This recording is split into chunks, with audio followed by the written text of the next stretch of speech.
ওয়াসাল্লাম এই মসজিদকে কেন্দ্র করে এক সময় কিবলা মনে করে সালাত আদায় করেছেন। সুবহানাল্লাহ।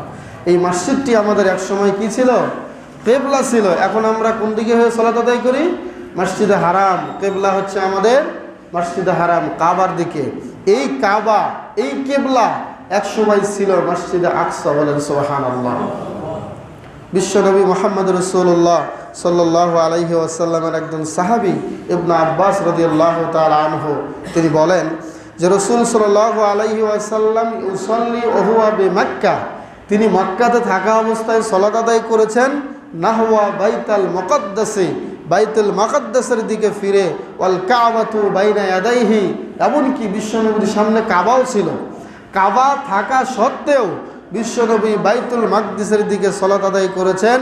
যখন তিনি মদিনাতে হিজরত করেছেন, মদিনায় হিজরত করার পরেও তিনি 16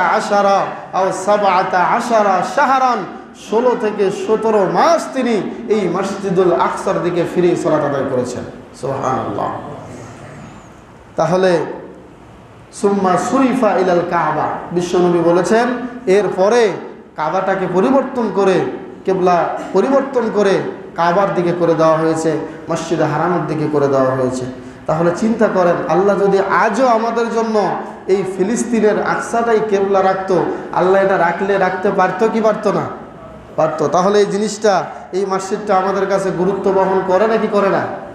তাহলে মসজিদ এমন একটা জায়গায়, এই ফিলিস্তিনের এই মসজিদুল আকসা, এটা আল্লাহ রাব্বুল আলামিন এক সময় আমাদের জন্য কিবলা হিসেবে নির্ধারণ করেছিলেন। সুবহানাল্লাহ।